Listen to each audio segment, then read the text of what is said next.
I do some graphic design stuff as well. Let's talk through that. Yeah, the visual component. That's really fun. Yeah, I see you do a lot of like 3D and kind of like immersive kind of feeling, like world building kind of stuff. Could you talk about like how did you end up working it with graphic design? Like how do you feel like that's an extension of music? It's fascinating. Well, I guess, initially it was, being in bands, even like back in high school, it's like, okay, we need a poster for this thing coming up. Yeah. Okay. Right. I have a computer. Right. I'm going to figure out how to do it.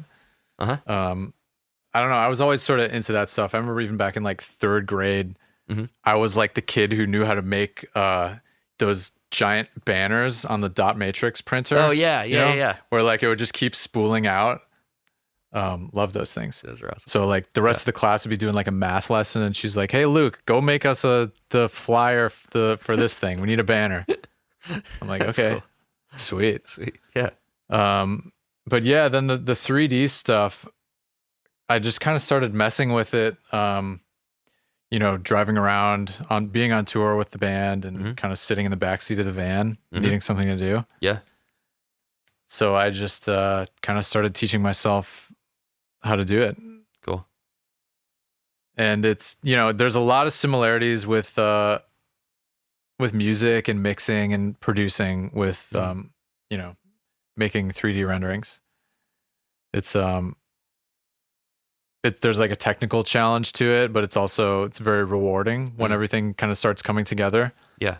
One of the things that's really fascinating to me about it is just like, you can build this environment or, an object in 3 dimensions and then start placing lights and, shoot it with a virtual camera. Yeah. And then the software will just calculate, based on all of the, physical properties of the objects in your scene, sort of like what happens to those light rays. Love that. Like, is this a super shiny object, or is it like, is it refractive? Is the light going to bend when it goes through it? Yes. And once you start seeing all of that magic happen, it just is like, yeah, it's super fun. I love that. It's almost like similar to like how reverb kind of like a good IR reverb is. Yeah. All the reflections and dropping your head into a space. That's really cool. Speaking of which, I love the reverbs on your music. I think you do a wonderful job of space creation, and it's one of my favorite things is when the reverb goes away. Oh, I love that. Right. Yeah, because if there's always reverb, it's like, there's no contrast. Exactly. I love contrast. So that's a really interesting point with like, virtual cameras. I know that's like, obviously that's the secret sauce about these 3D renderings is what you can actually do with it once you're, moving things around. How about like animations or like movement within those spaces? Like how do you approach that or like think about that? Especially like the subtle ones. I really think that's cool. Yeah. I mean, some of it's, you just sort of look at the scene and you're like, okay, what can be animated about this? Cool. Yeah. Like what can move around? A lot of it is like, just sort of like these dynamics simulations where it's like, this object has mass and there's gravity, and then it's going to be affected by colliding with this other object. Cool. Yeah.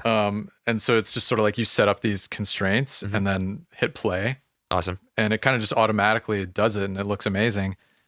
The same thing with like, fluid simulations like smoke or water, things like that. Yeah, exactly. That's a great point. Those are a bit more time consuming just because it takes the computer super long time to calculate. Yes. Especially when you get into like millions and millions of particles flying around. Yes. But yeah, I mean, once you just get all the right initial conditions for that simulation, it, and you get the look that you want, it's super satisfying. Yeah, it sounds super rewarding.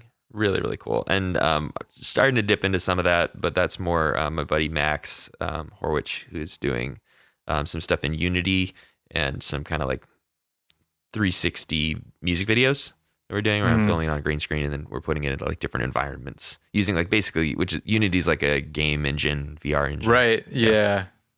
I mean, I think that's where all this stuff is really heading. Yeah. Yeah. The angle that I'm kind of coming at it from is like, it's definitely less real time. Like, it'll take anywhere from 20 seconds to like 10 minutes just to render a single frame. Yeah. Sometimes, depending on what's in it. And a lot of times you can get something that looks pretty much as good as that out of Unreal or Unity that plays in real time, and you can like walk around it. Yeah. It's insane. And we're doing the same stuff with the, position of the sun or the virtual lights and stuff. Like one of the things we just released a few weeks ago has got like a disco ball in the middle, and just like the way the things accurately refract off of this disco ball, that alone is like mind blowing to me. I feel like it's easy to sometimes consume some of these things and just be like, yeah, it looks like world. But then taking that step back and being like, no, this is like kind of remarkable that we have gotten so accustomed to like virtual things feeling somewhat realistic. Yeah. I mean, it's just, we're starting to get desensitized to it a little bit. Isn't that weird? It's bizarre. Totally. But that's also kind of a fun challenge, I think. And I think your art in particular does a really good job of like ripping them back out.